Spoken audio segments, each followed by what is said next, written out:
Ok, bueno, pues muy buenos días muchachos. Quiero que estén pendientes, vamos a empezar a pasar a la lista del día de hoy. Eh, Faride, Presente. gracias. Marbelis,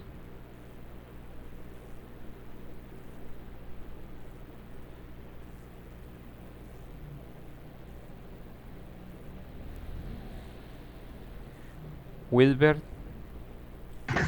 Presente. Juliet, Presente. gracias. Andrea, Presente.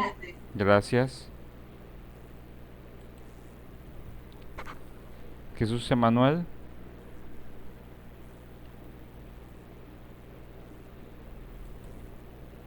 Richard,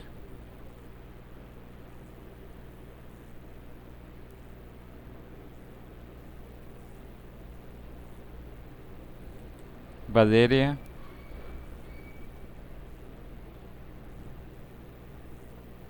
Presente, maestro. muchas gracias. Israel, Presente. gracias.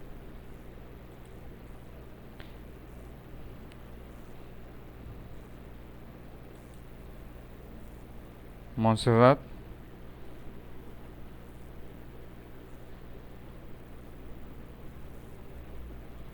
y Annabeli. Presente. Ok, muy buenos días muchachos. Bueno, el día de hoy es buenos días Montserrat. Buen día, maestro. Ok, gracias. El día de hoy vamos a iniciar un nuevo tema. En este caso, pues yo quería darles el tema que vamos a hablar con respecto a lo que son de acuerdo a lo que estamos viendo el libro. Quise profundizar algunas cosas e investigué algunos principios importantes que sería considerar con respecto al tema de lo que son los principios de aprendizajes que vamos a ver el aspecto de lo que es la inteligencia, que va a ser el punto central de lo que estaríamos nosotros trabajando en el aspecto de lo que tenemos nosotros que estar definiendo y describiendo en nuestro quehacer en el aspecto de la psicología educativa. Para ello, eh, me pareció pertinente que tenemos que establecer algunos constructos básicos con respecto al aspecto de lo que en sí es el aspecto o lo que representa la palabra inteligencia, ¿sí? El día de hoy vamos a ver algunos conceptos relacionados con respecto a cómo lo podemos conceptualizar y qué teorías normalmente están relacionadas con este ámbito de la descripción de las facultades humanas, que es precisamente que sin el aspecto de inteligencia nosotros no pudiéramos hacer avances significativos correspondientes a lo que nosotros trabajaríamos nosotros en un aula de clases o en un departamento psicopedagógico.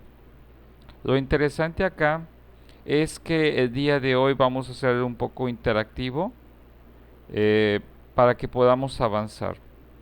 Bien, en primera instancia me gustaría escuchar sus opiniones primero de dos preguntas. Por ejemplo, en este caso, la pregunta a responder, ¿qué entendemos por inteligencia? ¿Sí? Bien, ¿quién quiere responder esta pregunta?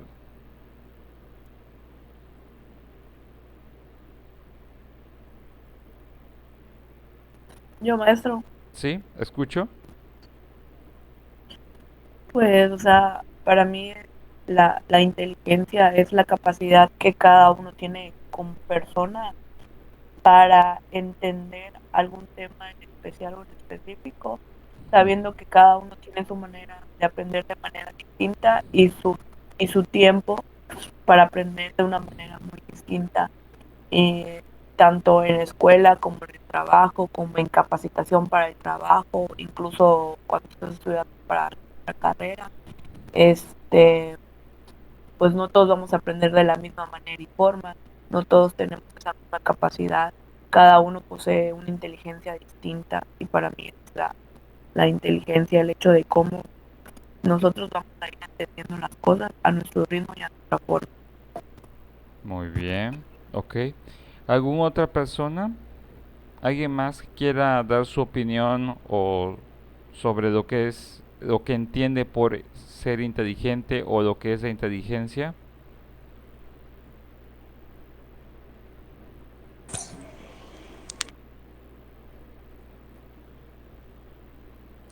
Igual, maestro, creo que la manera en que aprendemos y tomamos las decisiones, o sea, la manera en que razonamos. Ujú, muy bien, muy bien, vamos bien. ¿Quién más?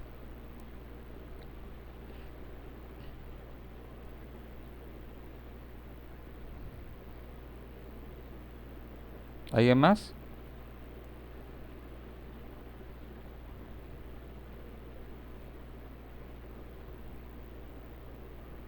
Bien, ahora vamos con la siguiente pregunta. ¿Se nace inteligente o se desarrolla de inteligencia? ¿Quién, quién quiere responder esta pregunta? Se desarrolla la inteligencia, maestro. Ujú. Ok, ¿en qué aspecto? Mm, ¿De acuerdo a tu opinión? o sea, a través de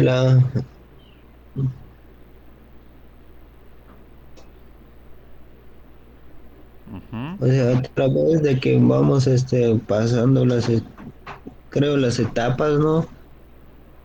Y también a través del aprendiz, que vamos aprendiendo al paso del tiempo, va a ir ujú. desarrollando la capacidad. Ok, bien.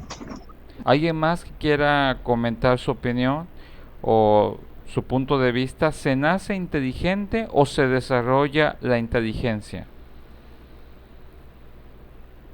Yo digo, maestro, que los dos, por una parte se supone que es por herencia y la otra la vas desarrollando por experiencias.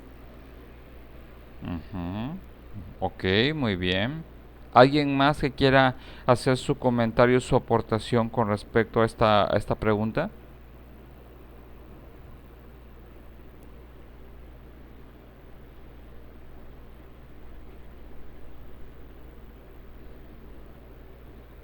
Bien, ok, muy bien. Andrea, ¿me escuchas? Sí, ¿Qué piensas acerca de esta pregunta? ¿Se nace inteligente o se desarrolla de inteligencia? se va desarrollando y también se nace inteligente. Ujú. A ver, ¿puedes explicar un poco tu punto, por favor? En primera, pues el primer punto es que se nace inteligente, pero se van puliendo ciertos aspectos, porque desde niño se va viendo am, en qué es buena el, el pequeño, entonces los padres ya van encaminados a pulir ese desarrollo, lo Ujú, van definiendo más a su conveniencia de ellos y a conveniencia del pequeño, para mm, que se vaya desarrollando, a, se puede decir, a como él vaya queriendo y como él se sienta cómodo. muy bien, muy bien.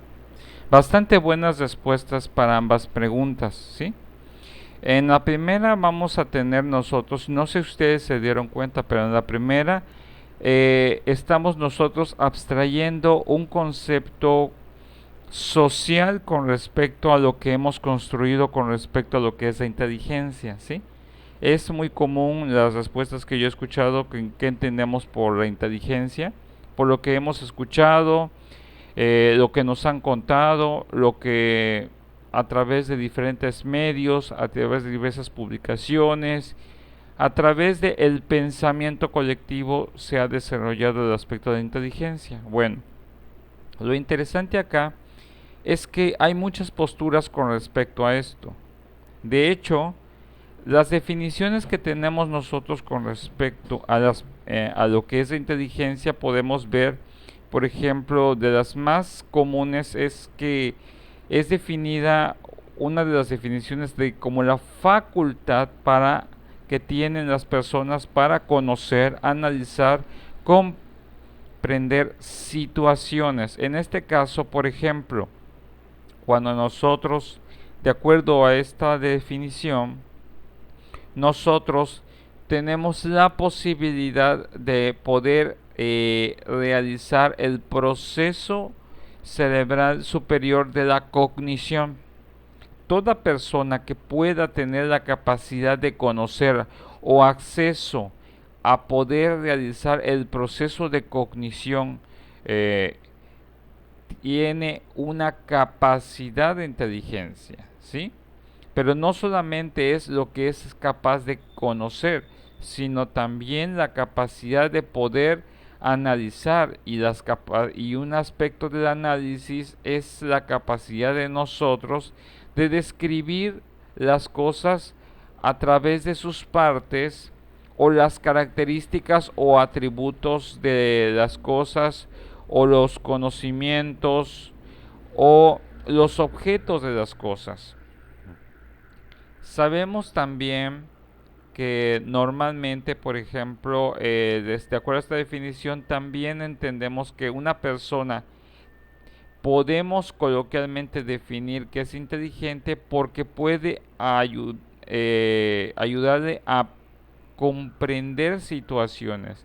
Este proceso de comprensión de situaciones ese es en el aspecto cuando nosotros podemos describir y encontrar cuestiones lógicas y aceptar condiciones de por qué suceden las cosas a nuestro alrededor. Otra de las definiciones comunes es que es un conjunto de aptitudes, capacidades, habilidades y experiencias sobre cierto dominio.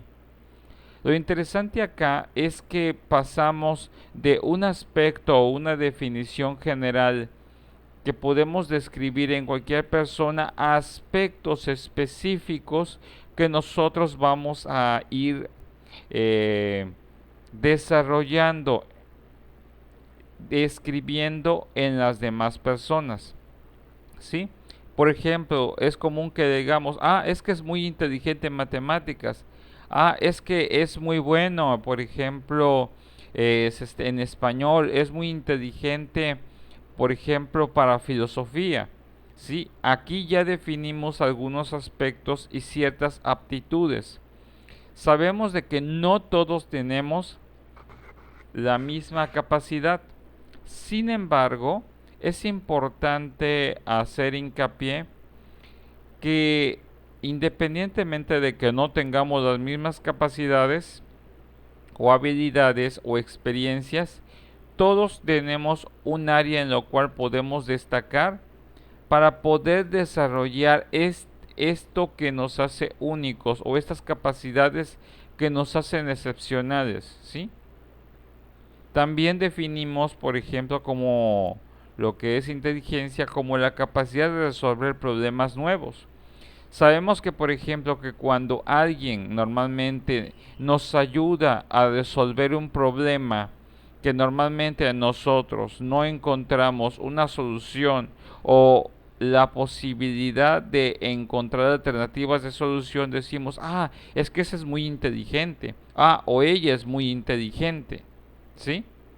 Normalmente tiene que ver, el aspecto de la inteligencia tiene que ver siempre en qué contexto nos estamos refiriendo, ya sea a nivel de procesos neuronales, ya sea ante el desarrollo de capacidades especializadas y específicas, o para la habilidad para encontrar la salida a las diferentes problemáticas y circunstancias que se nos puedan presentar. Pero todas son las caras de lo que es la inteligencia. ¿Sí? Todas estas definiciones, no pudiéramos decir que una definición es la correcta y la otra no, porque todas son correctas. Todas hablan acerca de esta habilidad y esta característica que tenemos nosotros, los seres humanos, como seres desarrollados, para poder crecer, para poder madurar y para poder avanzar en los diversos esquemas de nuestra vida. ¿Sí? Lo importante acá es que de estos conceptos básicos, lo que podemos nosotros rescatar es que para que yo pueda establecer un proceso o un desarrollo en cuanto al aspecto de inteligencia, tengo que establecer si hay las condiciones físicas o mentales para poder desarrollar una actividad. Lo importante en el aspecto es por eso que nosotros siempre vamos a estar observando si la persona ante un saber o ante algún conocimiento tiene los recursos suficientes para poder lograr desarrollarse en esa actividad o en esa en ese procedimiento o en ese proceso en el cual nosotros queremos estudiarlo o medirlo. Cuando hablamos acerca de las condiciones físicas o mentales, hablamos nosotros que, por ejemplo, que sabemos de que la inteligencia como capacidad o aptitud tiene que ver con el aspecto eficaz para aquello en lo cual el individuo se propone hacer algo o está dispuesto a algo. En este sentido, en esta condición físico-mental para poder desarrollar la actividad, habla la capacidad que tiene el individuo para poder desarrollar, para poder encontrar los caminos más óptimos y adecuados para lo que requiere. De allí que una vez que hemos establecido el proceso de que la persona está en condiciones físicas y mentales, podemos empezar a trabajar con lo que es el proceso de aprendizaje, en donde qué es lo que vamos a estar trabajando en el proceso de aprendizaje una vez que ya describí la capacidad intelectual de la persona. Bueno, ¿qué aspectos puedo yo desarrollar a nivel de aprendizaje? ¿Qué cualidades del sujeto puede desarrollar para encontrar que sea eficiente en esa actividad? Y una vez que el individuo hemos encontrado que ya dentro de su sistema ha desarrollado esta cualidad para desarrollar esa actividad con éxito, lo retroalimentamos con el aspecto de la práctica. La práctica por eso es muy importante, muchachos, porque el aspecto de la práctica es lo que hace que nosotros podamos crear destrezas en nuestro desarrollo de una actividad o en la resolución de un problema. Eso significa que normalmente mientras más practicamos lo que ya hemos aprendido, es las condiciones o las situaciones o circunstancias que nos presentan que tengamos que resolver, cada vez se nos va a hacer más fácil llevar el proceso y demostrar que de alguna otra forma nuestro nivel o capacidad de inteligencia. ¿Sí? Entonces, estos aspectos y estos conceptos básicos son fundamentales en los cuales podemos decir efectivamente que hay condiciones con las cuales nacemos con cierta predisposición para desarrollar estas habilidades, pero la otro 50% está determinado por cómo hacemos para que estas habilidades que podemos o estamos predispuestos las podemos desarrollar para que sean cada vez más eficientes en velocidad y en calidad de lo que hagamos. ¿Ok? Bien. En este sentido, siempre vamos a estar evaluando para el desarrollo de un aspecto de la inteligencia. Primero tenemos que desarrollar si la persona posee las características anatómico-fisiológicas. Esto significa lo que hablamos de plasticidad y lateralidad. ¿Se acuerdan qué significa el término plasticidad?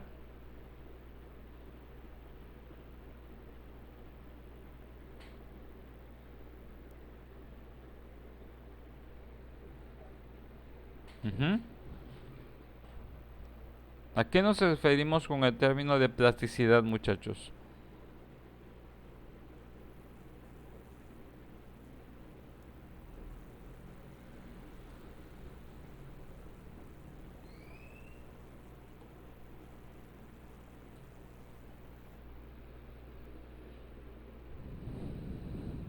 ¿Alguien? Recuerden, esto lo vimos hace tiempo, esos conceptos en las clases de neurofisiología. Es como se va modificando en el aprendizaje. No es cómo se va modificando el aprendizaje. O sea, cómo lo vamos adquiriendo conforme vamos creciendo, ¿no? Sí, pero en este caso tenemos que tener una condición. La plasticidad, recuerden que nuestro sistema nervioso tiene que tener la capacidad de adaptación, ¿sí? En este proceso de la capacidad de adaptación, tenemos que hablar acerca sobre la capacidad o la velocidad que tiene nuestro cuerpo con respecto para el aspecto de la plasticidad neuronal, ¿sí? Recuerden este concepto. Sabemos que la plasticidad neuronal o la plasticidad cerebral, como lo queramos conocer, podemos describirlo como la capacidad de nuestro sistema nervioso para poder adaptarse a los ritmos del desarrollo de las diferentes habilidades y capacidades o retos que se nos presentan, ¿sí? Normalmente el hecho de que hablemos acerca del término plasticidad cerebral, sabemos que este proceso de adaptación corresponde que cada vez que ingresa un conocimiento dentro de nuestro sistema, se genera un cambio en cuanto a la adaptación y el proceso y el desarrollo de nuestras estructuras, ¿sí? En este caso, lo interesante acá es que esta adaptación funcional del sistema nervioso hace que se minimicen los efectos de alteraciones o desgaste en cuanto a el desarrollo de estos nuevos procesos o estas nuevas actividades que nosotros desarrollamos, ¿sí? En este caso sabemos que esta capacidad y la velocidad de la plasticidad va a establecer el proceso en el cual qué tan rápido nosotros somos capaces de desarrollarnos. No todos tienen la misma velocidad de plasticidad, pero en correspondencia a lo que es la lateralidad cerebral, que es otra de las características, sabemos nosotros que está relacionado con cada uno de nuestros hemisferios. En este caso, la diferencia entre lo que es el hemisferio izquierdo y el hemisferio derecho, sabemos que los hombres usamos más un hemisferio, a diferencia de que las mujeres lo usan al mismo tiempo, ¿sí? eso puede explicarse en ciertas capacidades en cuanto a la velocidad de procesamiento del desarrollo. Sin embargo, es importante definir, por ejemplo, que independientemente de que nuestro género, lo interesante que hay que hablar con respecto a esto es que nosotros podamos desarrollar y activar los diversos hemisferios de nuestro cerebro para desarrollar las actividades que nosotros hacemos diariamente o ante el desarrollo de un nuevo conocimiento, ¿sí? Esto tiene que ser una característica anatómico-fisiológica. Es lo primero que tenemos que estar evaluando, muchachos, y no se nos olvide. Si no hay alguna alteración anatómica, si no hay alguna alteración fisiológica del sistema nervioso que esté obstaculizando el desarrollo de las facultades y capacidades intelectuales de las personas, ¿sí? Porque nosotros podemos tratar de forzar a las personas a que aprendan, pero si no conocemos el sustento neuroanatómico fisiológico de la persona, nosotros no sabemos qué aspectos tenemos que trabajar o estimular para lograr estas metas objetivos. Una vez que hemos descartado este aspecto, también tenemos que hablar acerca de los factores genéticos, ¿sí?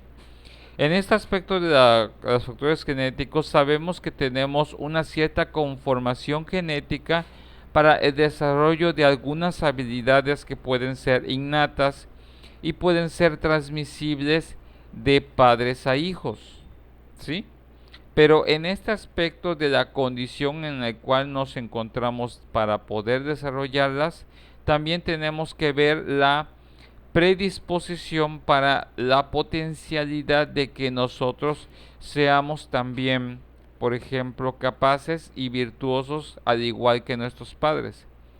Se dice que algunos hijos de padres que tienen habilidades sobresalientes pueden heredar ciertas facultades dentro de su código genético para desarrollar con más facilidad que las demás personas ciertos aspectos afines a los de su progenitor. ¿Eso qué significa? Si tenemos a una persona que a lo mejor es hijo de padres músicos, podemos nosotros decir que en algún momento puede tener una predisposición genética para desarrollar un tipo de inteligencia con respecto a esta característica o a este tipo de actividad en específica, ¿sí? Una vez que hemos trabajado los aspectos de las características anatómico-fisiológicas y hemos descrito los factores genéticos que pueden predisponer ciertos aspectos del desarrollo del individuo, también tenemos que hablar de las condiciones estructurales. En este caso, por ejemplo, aspectos correspondientes al contexto de la persona. Por ejemplo, en estas condiciones estructurales, por ejemplo, si hay alguna condición de accesibilidad por pertenecer a alguna clase social o algún tipo de marginación por su misma clase social para el desarrollo de ciertas habilidades y facultades en cuanto a su inteligencia. Recordemos que la inteligencia también se desarrolla. También tenemos que hablar acerca de las condiciones relacionales. En este aspecto es algo que más adelante vamos a estar hablando con respecto de cómo se relaciona lo que es el ámbito de la familia y la escuela y en el desarrollo de un perfil de estudiante. Por eso lo importante acá que tenemos que en algún momento identificar en cuanto a las condiciones relacionales si el vínculo afectivo con los padres está ejerciendo un efecto positivo o em, o de lo contrario está ejerciendo un aspecto negativo, ¿sí? Lo interesante acá es que, por ejemplo, no podemos descartar estas condiciones relacionales porque hay ciertos factores que favorecen desde el aspecto afectivo la motivación para el desarrollo de estas habilidades, pero también puede obstaculizarlas o frenarlas, ¿sí? También tenemos que hablar acerca de las oportunidades culturales, ¿sí? En este aspecto, por ejemplo, la duración y calidad de la enseñanza. No es lo mismo, por ejemplo, hablar acerca de la enseñanza en una universidad pública a una universidad privada, ¿sí? Ustedes son privilegiados al estar estudiando aquí en CEUM, así que siéntanse especiales. ¿Ok? Lo interesante acá con respecto a esto es que en correspondencia con las oportunidades culturales en cuanto a duración y calidad de la enseñanza, tenemos nosotros que definir también, por ejemplo, el lugar o la comunidad donde la persona esté desarrollando esas capacidades. La comunidad también está favoreciendo, el tipo de cultura está favoreciendo el desarrollo de estas habilidades.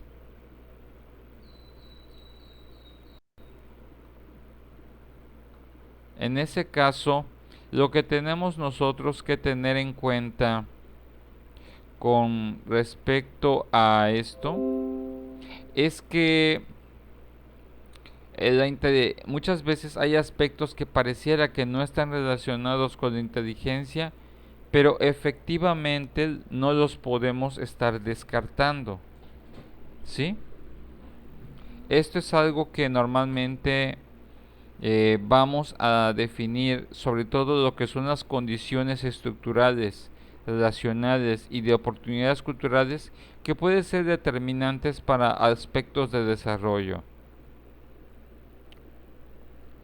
Por otro lado, por ejemplo, sabemos de que hay algunas teorías, por ejemplo, con respecto al desarrollo de inteligencia que hablan de lo que son los estudios neurofisiológicos, por ejemplo, como el principio de la lateralidad llevado por Sperry. Dice en que mostraron que nuestros dos hemisferios cerebrales tienen maneras distintas y complementarias de tratar las informaciones. ¿Sí? Dice, cada uno de nosotros tiene un hemisferio dominante, ya sea el izquierdo, ya en el caso del analítico, o el derecho, el intuitivo. Ok. Lo interesante en estos aspectos del analítico, sobre todo lo que es el aspecto de el hemisferio izquierdo, el analítico, cuando escuchemos este aspecto analítico se basa en hechos tangibles, en factores comprobables que podamos nosotros ir desarrollando, ¿sí? Y en el aspecto intuitivo se basa mucho en aspectos de la propia interpretación que pueda hacer el individuo sobre aspectos de la realidad. Por ejemplo, sabemos que hemos escuchado mucho el término de la intuición femenina. Es una manifestación de este principio de neutralidad en el cual es prácticamente innato dentro del aspecto de el género femenino de ciertas mujeres para incluso sin tener Los hechos en la mano pueden llegar por medio de aspectos intuitivos o a través del método inductivo llegar a una verdad sin necesidad de tener evidencias físicas o sólidas, pero a través de la lógica pueden llegar a esas verdades. Por eso, muchachos, cuando lleguen a tener novia o si tienen novia, si su novia de alguna otra manera por intuición nota que ustedes están siendo infieles, ahí se está activando el proceso de la intuición, ¿sí? En el aspecto de que no podemos descartar que esta habilidad o este desarrollo, sobre todo del hemisferio derecho intuitivo muy desarrollado en las mujeres, es lo que les facilita poder, incluso antes de la comprobación de evidencias, llegar a aspectos o hipótesis sobre la realidad, ¿sí? Pero pues eso es algo que normalmente, por eso les decía, que normalmente en las mujeres normalmente están analizando todo el tiempo. Pero lo primero que se activa normalmente, si lo viéramos dentro de un mapeo cerebral, lo primero que se activa en el cerebro femenino es la intuición. Y la intuición obliga a lo que es el hemisferio izquierdo a buscar hechos que comprueben su hipótesis o teoría sobre lo que cree que puede estar pasando en su realidad, ¿sí? Nosotros también lo podemos desarrollar, sin embargo es de forma diferente. Normalmente nosotros no desarrollamos de forma simultánea, como en el aspecto de las mujeres, el aspecto de la intuición, porque también la tenemos. Normalmente esto es como que en nosotros, si se activa la intuición, tiempo después podemos nosotros ir y activar el proceso analítico en base a los hechos, a diferencia de las mujeres, de que se realiza automáticamente. Por eso las mujeres tienen cierta ventaja genética sobre nosotros los varones. Sin embargo, este aspecto de la inteligencia a lo largo de la historia y de la medición de la inteligencia ha sido algo muy controvertido. Por ejemplo, porque siempre nos va a llevar a la misma pregunta. Bueno, independientemente de entre hombres y mujeres, la inteligencia, que es una capacidad, que es algo que no tiene color, forma, olor o sabor, ¿cómo lo podemos nosotros medir? ¿Cómo podemos medir la inteligencia? Bueno, de allí es cuando muchos teóricos han salido a tratar de tratar de cuantificar y cualificar estos aspectos. Uno de los primeros que tenemos nosotros en este aspecto fue Francis Galton, que fue un psicólogo británico que realizó los primeros estudios de la cuantificación de la inteligencia. En este aspecto de la cuantificación de la inteligencia tiene que ver con normalmente la teoría de Galton estaba muy basado en la cuestión de los hechos, ¿sí? En este aspecto él no veía los procesos, él veía resultados. Y de ahí es en donde nosotros tenemos muchos de los conceptos convencionales con respecto a cómo midimos la inteligencia, con respecto a las evidencias en los hechos de las personas para poder determinar si hay alguna capacidad o diferencia entre la inteligencia de una persona y otra.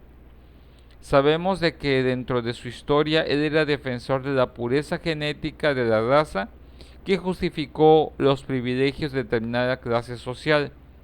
En ese caso, dice, en función de las capacidades innatas al asumir que existen razas intelectualmente superiores. Esta idea de Galton definía de que de alguna otra forma las personas que de alguna otra forma tenían más acceso a la educación se suponía de que tenían mayores capacidades por al ser, no sé, hijos de profesores, hijos de médicos o de alguna profesión renombrada, a que sus hijos de alguna otra forma genéticamente pudieran desarrollar cierta capacidad. Esta idea de supremacismo racial normalmente mucho tiempo es lo que en algún momento ha permeado en muchos países en los cuales se le da preeminencia a lo que son los mejores niveles de educación a las personas que económicamente o socialmente se encuentran acomodadas, ¿sí? Sin embargo, por ejemplo, a lo largo de esta teoría podemos ver que sí había ciertos principios, sin embargo, no todos los casos podían describirse de esta forma. En este caso, por ejemplo, a Galton, es que nosotros tenemos el aspecto de la numerología para poder definir ciertos tipos de niveles de inteligencia. En este aspecto, él empezó a considerar que la inteligencia sobresaliente tiene un número alto y las deficiencias en cuanto a inteligencia tienen números bajos. No obstante, otro que entró en la historia y es uno de los más conocidos, sobre todo en el ámbito educativo, fue Alfred Binet, que en este caso Alfred Binet él creó pruebas o desarrolló pruebas para identificación de niños específicamente con dificultades para aprender en la escuela. En este caso, lo que le interesaba mucho a Binet es cómo es que el nivel, por ejemplo, en este caso de su hijo, donde aplicó este aspecto con respecto a la diferencia. Por ejemplo, dice, el nivel intelectual del niño se definía por el número de tareas difíciles que podía completar correctamente. En base a eso, es que definimos nosotros a Alfred Binet los ciertos niveles educativos dependiendo de la complejidad o el desarrollo de ciertos conocimientos que son más comprensibles a una cierta edad a los que podemos tener, por ejemplo, en nuestra edad actual. Lo interesante es que tú no le puedes enseñar conceptos abstractos a niños de primaria porque tal vez les sea difícil desarrollar estos procesos de análisis. Lo que de alguna otra forma a lo largo de su historia de vida podrás ayudarle a la persona a poder comprender, y en base a estas tareas difíciles es que se podía definir, por ejemplo, quiénes eran más aptos y quiénes tenían problemas de aptitud para cierto tipo de actividades. Binet normalmente desarrolló el concepto de edad mental. Este concepto de edad mental que habla del nivel de desarrollo mental del individuo en contraste con los demás, es lo que vamos a estar comparando nosotros en psicología con lo que de repente no es lo mismo la edad cronológica del cuerpo a la edad mental de la persona. Este concepto de edad mental corresponde que hay ciertas expectativas que se deben de cumplir de acuerdo a los contenidos, en cuanto a las competencias que se esperan alcanzar en cada nivel educativo o en cada grado educativo de la persona. De allí es como nosotros definimos, por ejemplo, que estas expectativas de lo que un niño de primaria debe de aprender en primer año a lo que un niño de quinto año ya debería de saber y dominar de su primer año de primaria. De ese aspecto del desarrollo mental, podemos también describir otros aspectos como las expectativas de lo que nosotros esperamos de acuerdo a cómo se comporte o cómo se desenvuelva un niño de cierta edad. Por eso muchas veces le decimos a los adolescentes, ay, pareces un niño chiquito.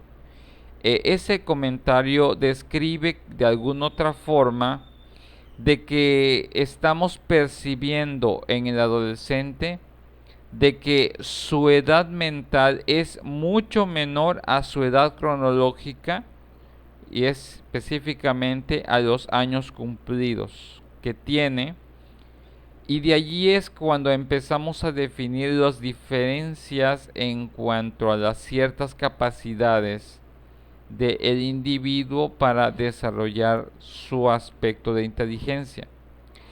Aquí lo interesante con Binet es que no solo hablaba sobre aspectos académicos, tenía que ver también de acuerdo con aspectos relacionales, con aspectos contextuales. Si la persona o el niño o el estudiante se comporta de acuerdo a lo esperado, de acuerdo a su edad o no. De allí es cuando se encontraron algunas diferencias que podemos encontrar niños excepcionales a nivel académico, pero emocional, social y a nivel de otras áreas de inteligencia puede encontrarse atrofiado o con cierto retraso. Por eso el término retraso mental no es un aspecto despectivo. Todos a una determinada edad sufrimos un tipo de retraso a nivel mental, pero a diferencia en comparación de los compañeros de nuestra edad, por ejemplo, cuando éramos niños. Sin embargo, nosotros no podemos describir que ese retraso mental es un aspecto crónico irreversible, sino que puede corregirse y puede subsanarse esa dificultad con la adecuada intervención. ¿Sí?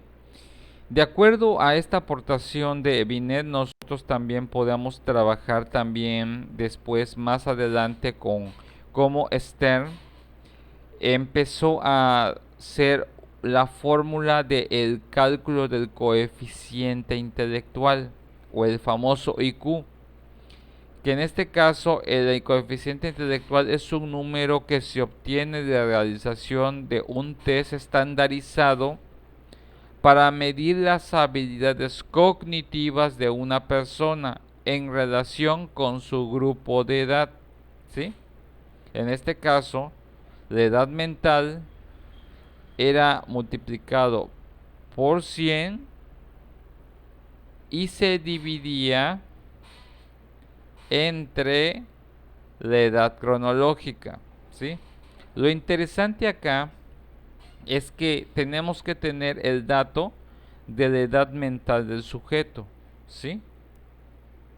Para poder calcular el CI de la persona.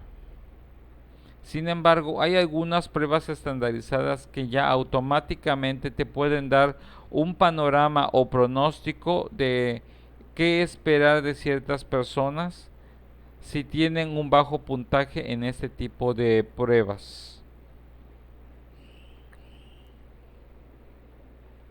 Otra de las aportaciones, por ejemplo, es la de Lewis Terman. Si ustedes escuchan a estos teóricos, cada uno de estos teóricos creó su propio instrumento de medición de inteligencia. Uno de los que a veces en lo personal usamos nosotros a nivel superior y nivel vocacional, profesional. En cuanto a selección de personal, es el test de Terman-Merrill. En este caso, el test de Terman está basado en lo que es en la escala de Stanford de Binet, establece ciertas capacidades o diferencias que tienen los sujetos para desarrollarse en diferentes ámbitos, ¿sí? Normalmente las pruebas anteriores de los otros teóricos eran generales. A partir de este teórico se vuelven más específicas en ciertos aspectos mucho más definidos y mucho más específicos. Bien. En cuanto a lo que vamos avanzando, si ustedes se dan cuenta, vamos avanzando en cuanto a los niveles de la medición. ¿Todos han escuchado de las escalas de Wechsler? ¿Alguien ha escuchado de las escalas de Wechsler?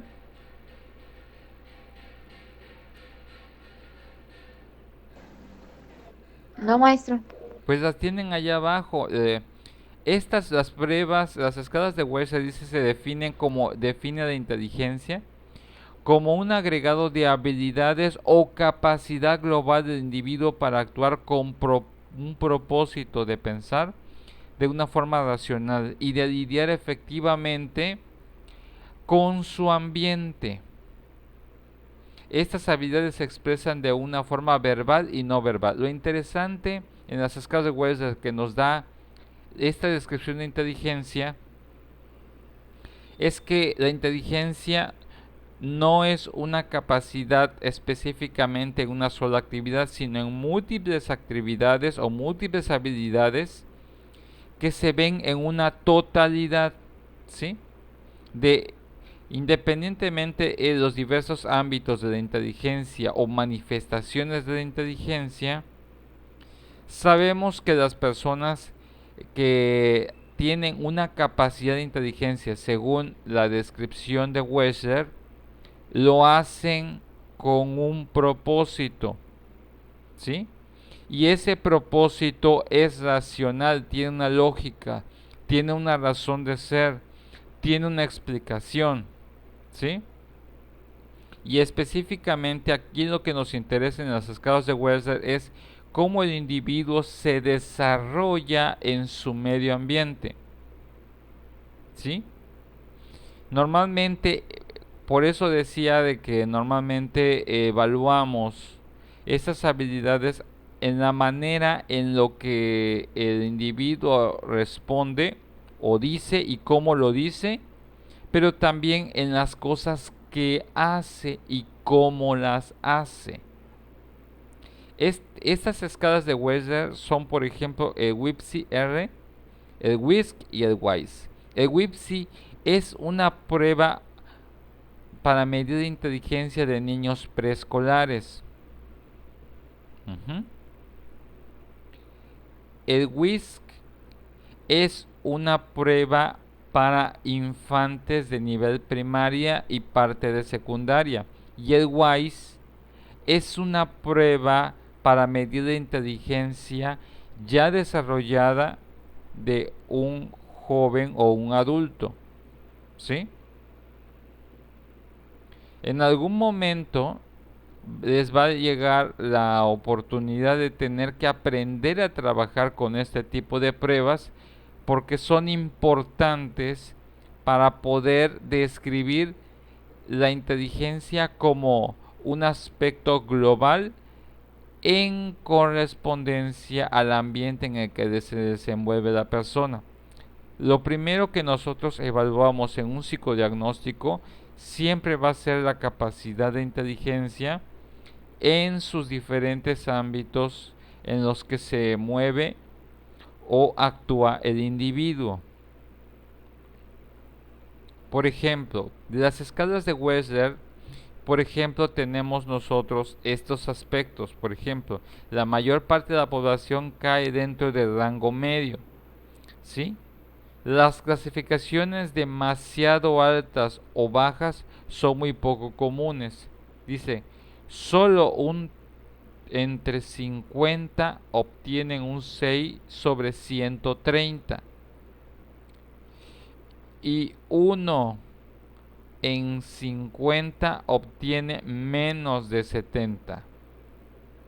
Normalmente, según esto, por ejemplo, sabemos que, por ejemplo, un CI mayor de 130 o más, llamamos a estas personas que les llamamos superdotados, ¿sí? Porque su capacidad de procesamiento, su capacidad para adaptarse al medio, etcétera, va sobre la media. Tenemos un nivel superior, por ejemplo, de los que están entre 120 y 129. Los que están entre 110 y 119 se encuentran dentro de un nivel normal, pero superior, pero dentro de lo esperado. Entre 90 y 109 es en donde nosotros, por lo general, el gran grosso de la población mundial, según Wessler, nos encontramos. Cuando estamos nosotros entre 80 a 89, podemos todavía caer dentro del aspecto normal esperado, sin embargo, con ciertas limitaciones a nivel de procesamiento. El de 70 o 79 era definido como fronterizo o una inteligencia limítrofe. En este caso, significa que la persona está entre que tiene dificultades intelectuales, dificultades para realizar su proceso de adaptación al medio, pero tiene ciertos recursos intelectuales para salir adelante, a diferencia de 69 o menos, en donde normalmente ya este proceso de retardo mental habla de una característica de algún tipo de discapacidad que tiene el individuo y requiere de alguna otra forma del apoyo o ayuda en diferente nivel de los demás. Normalmente entre el normal y el superdotado son personas que pueden ser normalmente autosuficientes. Todavía el normal inferior puede ser autosuficiente para desarrollarse, pero entre el fronterizo y el retardo mental, normalmente las personas, por su baja capacidad o bajo nivel de procesamiento, necesitan del apoyo o la asesoría de las personas para poder realizar sus actividades o la supervisión para que las actividades que realicen sean eficientes y óptimas, ¿sí?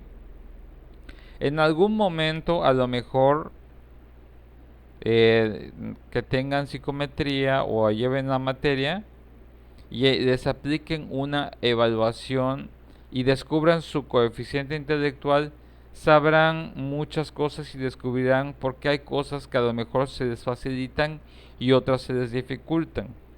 Pero esto va de acuerdo a la teoría de las escalas de Wechsler, ¿sí? Hasta el momento, ¿algún comentario, alguna duda?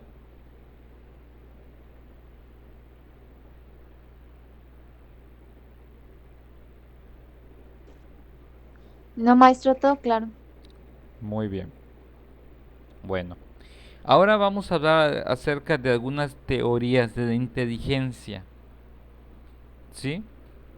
En este aspecto de las teorías de la inteligencia tenemos nosotros, recuerden, una teoría es un constructo que nos ayuda a poder describir cómo se da un fenómeno del conocimiento y trasladarlo al pronóstico o las condiciones que lo describan. En este caso, la teoría de la inteligencia, vamos a ver, por ejemplo, algunas que son teorías factoriales, ¿sí? Esto significa estas teorías que dependen de ciertos factores o ciertas circunstancias para que se dé o se pueda observar el desarrollo del término de la inteligencia. En estas teorías factoriales se entiende la inteligencia como una jerarquía de factores independientes distribuidos de lo general a lo particular. En este caso, cuando entendemos estos factores independientes distribuidos de lo general a lo particular, tengo que determinar, por ejemplo, si hubo alguna situación que estuviera influyendo para que una persona desarrollara mayor capacidad de inteligencia que otra. Y en este caso se busca determinar si se dieron todas las condiciones en la persona para que se desarrollara, o por el contrario, se dieron circunstancias adversas u obstáculos que expliquen por qué ciertas personas pueden estar de alguna otra forma en un proceso de rezago en cuanto a este desarrollo intelectual. Y nosotros por eso decimos que vamos en las factoriales de lo general, aspecto de cuestiones que normalmente todos deben de tener acceso y que normalmente pueden explicar que si se dio esta situación dentro de las condiciones normales que pueden favorecer el desarrollo de inteligencia para todos los individuos, a aspectos particulares en los cuales pueden ser cuestiones específicas o características específicas o circunstancias específicas que atenuaron más esta diferencia, ya sea para ser sobresaliente o para tener algún tipo de retraso o deficiencia a nivel intelectual. También tenemos teorías bifactoriales, como de los teóricos de Spearman y Cattell. Teorías multifactoriales, por ejemplo, de Thurston y Guilford. Lo interesante de las teorías bifactoriales es que estamos considerando normalmente dos tipos o dos categorías de factores, y en las teorías multifactoriales integramos todos los factores que puedan estar incidiendo en su desarrollo o subdesarrollo de la inteligencia de los individuos. Ok. Según Spearman, en este caso, empezando con la teoría bifactorial, nos habla, él inventó, dice, el análisis factorial de inteligencia, donde puede verse en términos de dos factores, el factor general y los factores específicos. ¿Sí? Dentro de la inteligencia general o el factor G, normalmente, y es muchas pruebas de acuerdo a lo que es las escalas de Spearman, dice que la capacidad para establecer la inteligencia general está establecida por la capacidad para establecer relaciones rápidamente y con eficacia. Este aspecto correspondiente a la capacidad para establecer relaciones rápidamente y con eficacia está muy ligado a si la persona tiene las condiciones o los factores que favorezcan los procesos de intuición y lateralidad en este aspecto, ¿sí? Para que incluso antes de que llegue a los procesos específicos que lo desarrollen, el individuo tiene esta predisposición para desarrollar su inteligencia. Aquí dentro del aspecto de inteligencia general también hablamos acerca de la energía mental innata presente en todos. Este aspecto de la energía mental establece un principio, y es el principio de que normalmente, por ejemplo, la mayoría de las personas, según Spearman, que desarrollan una inteligencia general, por lo general tienen la suficiente cantidad de energía para desarrollar sus procesos. Normalmente, por ejemplo, una persona que tenga fatiga mental se verá mermado lo que es el aspecto general de su inteligencia, ¿sí?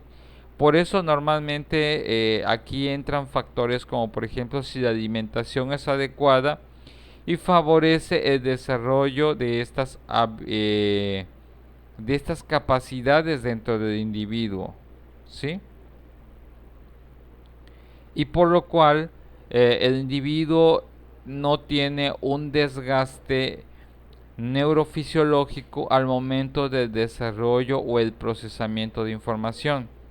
Otro de los aspectos importantes de Spearman es el factor S, que es normalmente el factor específico o el factor S. Normalmente en algunas pruebas, cuando vean G, normalmente esos ítems o reactivos de una prueba van a evaluar normalmente aspectos de inteligencia general de la persona, ¿sí? Pero cuando vean un ítem o un reactivo S, sabemos que lo que va a estar midiendo es la capacidad específica que manifiesta el factor G, involucrada en una tarea específica. En este caso, lo que nosotros obtenemos de las pruebas es, en este caso, la integración de cómo se encuentra la persona a nivel general en el ámbito intelectual y en qué áreas normalmente está más desarrollado de acuerdo a la inteligencia específica del factor S que en otros. ¿Sí me explico en este aspecto con respecto a Spearman?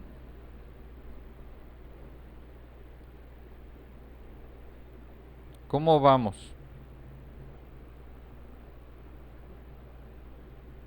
Maestro, entonces la general solo va a ver lo que es la inteligencia y en la específica es en qué área está desarrollada. Bueno, de hecho, en la inteligencia general vería la inteligencia en todo, como un todo, todos los aspectos en general que describen que seas una persona inteligente, y en la inteligencia específica va específicamente a descubrir en qué áreas de tu inteligencia tienes más desarrollo y en cuáles tienes menos desarrollo o en cuáles tienes un desarrollo promedio.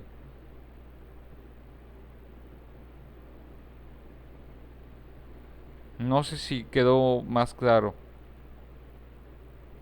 Sí, maestro, ya más claro. Ok, perfecto. Bueno, entonces no se olviden de estos aspectos del factor G y el factor S, porque muchas pruebas que ustedes van a estar viendo van a estar observando. Por ejemplo, ¿cómo voy a evaluar al individuo de acuerdo al factor G? Si ustedes evalúan a un individuo en una prueba psicométrica de evaluación de inteligencia de acuerdo al factor G, esa prueba estandarizada está evaluando de inteligencia como un ámbito general.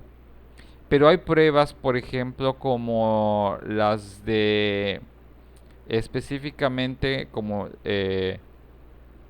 las de Binet, como las de Gattel, como las de Terman, que evalúan factores S, que son factores específicos, y que nos ayuda a determinar, por ejemplo, de forma aislada, qué aspectos o qué pruebas, por ejemplo, si tienen un factor S, sabemos que esa prueba va a estar midiendo, independientemente del factor G, los factores S de cada una de las habilidades o aptitudes del sujeto.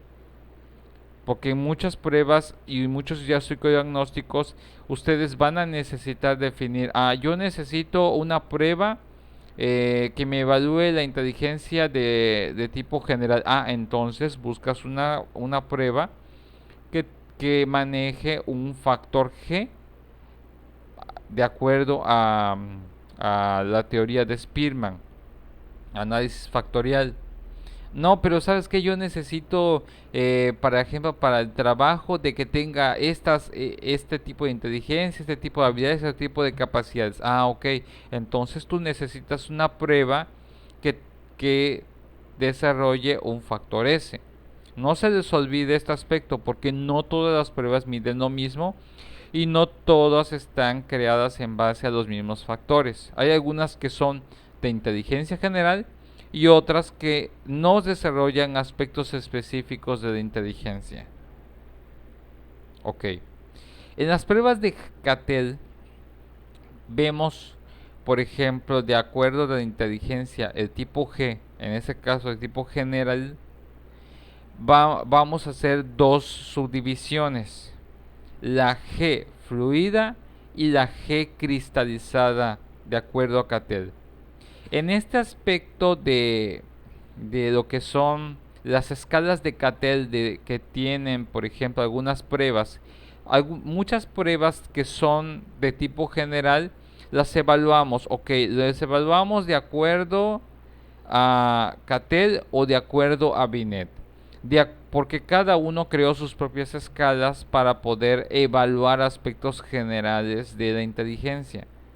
Por ejemplo, de acuerdo a Cattell dice específicamente en la inteligencia general que en la fluida es la capacidad de encontrar relaciones entre los diferentes eventos y resolver un problema sin influencia cultural. En este caso se desarrolla este aspecto hasta la adolescencia. En este aspecto son estas pruebas que muchas veces, por ejemplo, el cerebro automáticamente trata de responder o resolver sin la introducción de aspectos contextuales, de aspectos relacionales, de aspectos más abstractos como son las circunstancias sociales de las personas.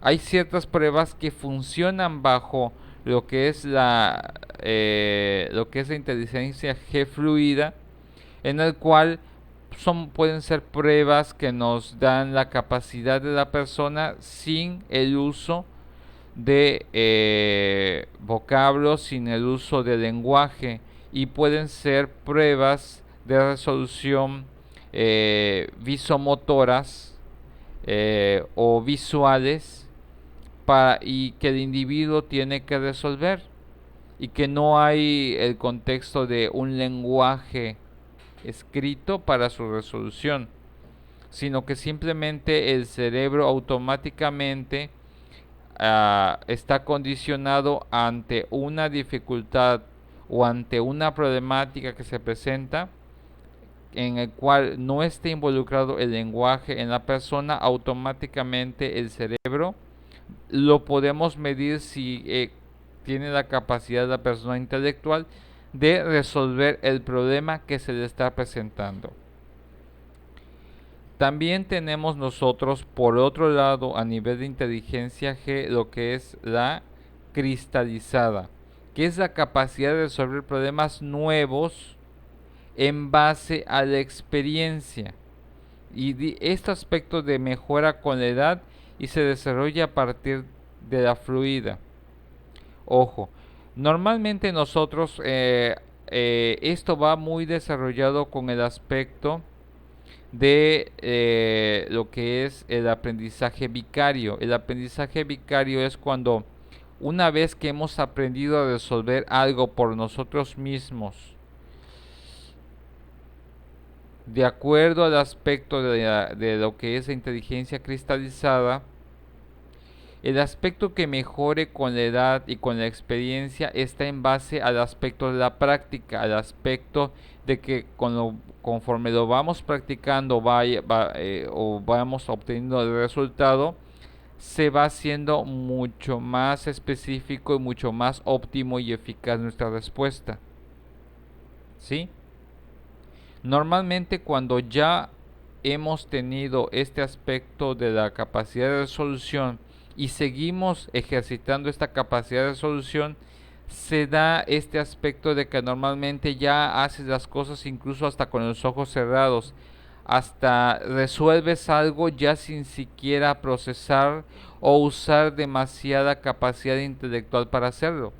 A veces ustedes conocen a personas que ya tienen desarrollada este tipo de inteligencia general y no se dan cuenta y ya de forma automática están resolviendo cosas, ¿sí? No sé cómo quedamos hasta este momento. ¿Algún comentario, alguna duda sobre lo que es estas escalas de Cattell, de la fluida y la cristalizada?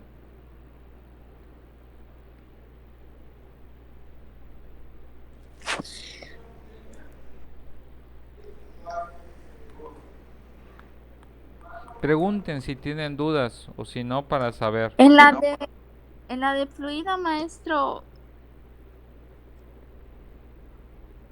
Ujú, ¿sí? ¿podría volver a explicar? En la fluida es, por ejemplo, imaginemos tú, eh, de pronto, esto es algo muy sencillo. Por ejemplo, y esto se lo voy a explicar para que todos lo entiendan. Imagínate que tú eres una niña de 5 años. eh, y tus papás no te enseñaron a atarte las agujetas. Pero sabes que si no te haces las agujetas te vas a caer. Bueno, tal vez en esta inteligencia fluida tú ves esta situación de, bueno, ¿cómo le hago? Y empiezas como a jugar con los cordeles y te das cuenta, ¡ay! Y te salió un nudo. Y ya lo hiciste, ok. ¿Cómo puedo, de alguna otra forma, ahí está un proceso de inteligencia fluida? ¿Por qué? Porque no hubo ningún aspecto cultural que te dijera a lo mejor cómo atarte las agujetas, tú te las ataste. En la cristalizada, este aspecto de que de repente dices tú, bueno, ya me até las agujetas, bueno, y si ahora pruebo esto y le hago esto y le hago el otro para que esté más reforzado, se vea más bonito mi nudo, allí estoy evaluando mi inteligencia general cristalizada, ¿sí? Pero es como un aspecto más especializado o bueno, lo que yo ya tenía resuelto antes por mí mismo, ahora lo hago de otra forma para obtener el mismo resultado, ¿sí? Pero en este caso uno depende del otro, en el cual, bueno, ya sé que la forma más fácil es esta, pero hay otra forma de hacer lo mismo, pero ahora por otro camino. Y atas tus agujetas de otra forma totalmente diferente, pero tiene el mismo resultado. Ahí evidenciamos ya la cristalizada, pero hubo tener que un antecedente que tuviste que haber desarrollado esta inteligencia general fluida en el cual no hubiera esta influencia de padres eh, o, o algún aspecto cultural o eh, contextual como el lenguaje, el signo, y tú resuelves la problemática o desarrollas la actividad, ¿sí? De acuerdo a tu propia capacidad de buscar cómo resolver y analizar los problemas, ¿sí? Y ya en la, Sí, maestro. y ya en la cristalizada, pues ya te especializas y buscas hasta muchas formas de hacer lo mismo. Y se los voy a poner así, de esta forma, para que todos lo entiendan. Imagínate, por ejemplo, que tú aprendiste que 16 es la suma de 8 más 8. Allí tú aprendiste de que sumando 8 colores y 8 colores, sumas 16 colores. En la cristalizada, ya sabes que 8 más 8 dan 16. Y en la cristalizada encuentras otros caminos, por ejemplo, 12 y 6, 10 y 8, después, no sé, 1 y 17, y dan siempre el mismo resultado. Ese es el aspecto como general en el cual buscar el mismo resultado con diferentes tipos y procedimientos para lo mismo. Y evaluamos tu capacidad de inteligencia. ¿Ya quedó más claro?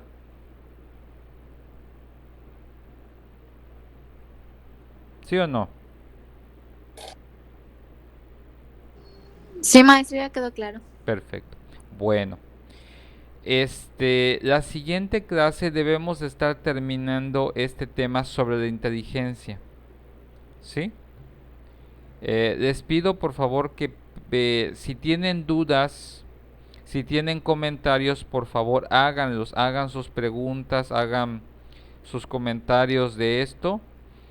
Ya yo estaría terminando la próxima clase este tema acerca sobre el tema de la inteligencia, para que podamos nosotros ver la otra semana lo que es y es en donde, si no hay ningún cambio, ya les marcaría investigar cada uno de ustedes un tipo de trastorno de aprendizaje en el cual nosotros podamos identificar estos aspectos de la inteligencia en los cuales algunas personas pueden verse eh, pues afectadas, pero eso va a ser la próxima semana. ¿Ok? Ya les indicaré qué es lo que haríamos. ¿Ok? Ahorita los dejo porque ahorita creo que ustedes ya tienen otra clase y no estar perjudicando a su otro maestro.